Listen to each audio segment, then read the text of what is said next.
Chapter 1. The fluid that nearly broke mathematics. Every field has its puzzles, but only a few puzzles have the audacity to stare back across the centuries and say, "You still don't understand me."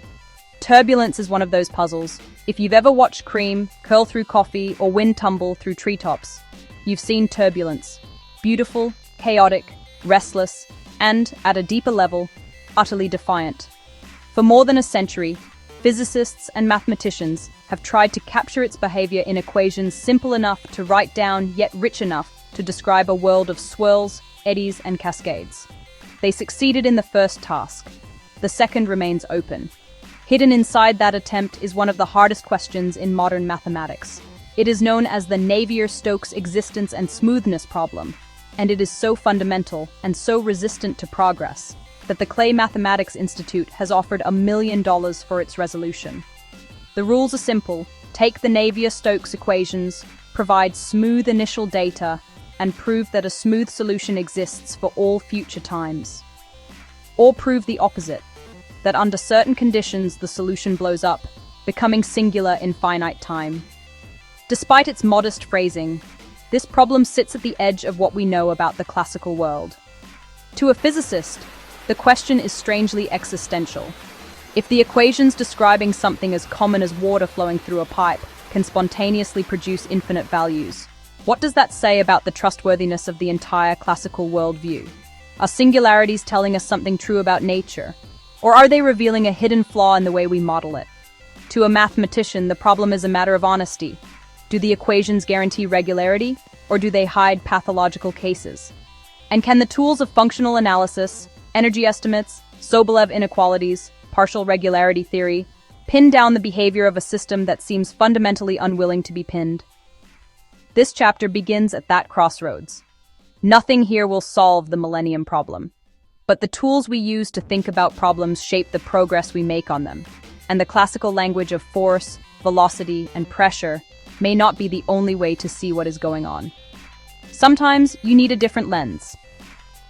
That lens in this book is called the ledger model, a framework developed across earlier chapters to describe how physical systems convert uncertainty into stable, irreversible events. It is not a replacement for physics or mathematics. It is a way of noticing what they often take for granted. To understand how fluids behave, especially turbulent fluids, we need to look not only at the equations, but at the information those equations are trying to manage. The fluid as an information field. A fluid, even one as humble as water, is an information-rich object. Every parcel of fluid carries data about its position, velocity, pressure, vorticity, and the forces acting upon it. When the Navier-Stokes equations evolve this data forward in time, they are, in a very real sense, transmitting and transforming information through space. This is not information in the digital sense of binary bits. It is information in the mathematical sense, the amount of fine-scale structure encoded in the velocity and vorticity fields. Analysts measure this structure with quantities like the gradient of velocity, entropy, or norms in certain Sobolev spaces. More structure means more information, more detail, more curvature, more complexity. This is where the difficult part begins. The nonlinear term in the Navier-Stokes equations, the advection term, acts like an amplifier. It transfers energy from large eddies to smaller ones, progressively increasing the complexity of the flow. This is the famous turbulent cascade, a descent from big motion to tiny motion, each step revealing more detail than the last.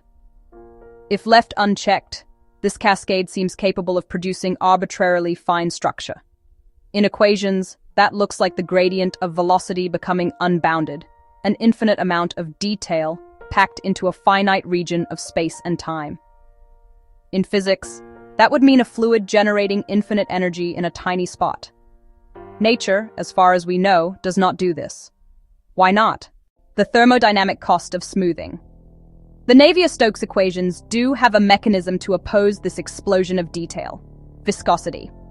Viscosity acts like a smoothing operator, diffusing sharp gradients and converting kinetic energy into heat.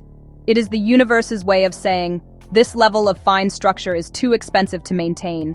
The ledger model helps us see why. All irreversible smoothing, whether in fluids, computation, or thermodynamics, requires energy. Landauer's principle tells us that erasing information has a minimum energy cost proportional to temperature. We do not apply Landauer literally here. A fluid does not erase bits the way a digital computer does. But the principle captures a deeper truth. The more detail a system carries, the more it must spend to suppress or smooth that detail. This explains why iron only becomes fluid when you heat it, and why oil thickens as it cools. Heat increases the microscopic energy available to perform smoothing work. Cooling withdraws that budget. Viscosity, in effect, is a measure of how much thermodynamic funding a fluid can allocate to suppressing the fine detail generated by its own nonlinear dynamics. At high temperatures, or equivalently with high viscosity, a fluid is well funded. It can smooth gradients as fast as they form. At low temperatures, its budget shrinks. The fluid becomes stiff, resistant to motion, unable to dissipate the information generated by turbulence. This interplay between amplification and smoothing, between structure generation and structure dissipation, is at the heart of the Navier-Stokes problem. When equations want more detail than physics can pay for, the ledger model adds one more perspective. Any attempt to encode infinite information density in finite time is physically forbidden. Not because we do not like the idea, but because the universe has limits. There is a maximum density of physically meaningful information a region can hold. Suggested, not strictly imposed, by the Bekenstein bound. Irreversible processes cannot proceed arbitrarily fast, Landauer's insight, and information cannot propagate faster than light, the causal structure of spacetime.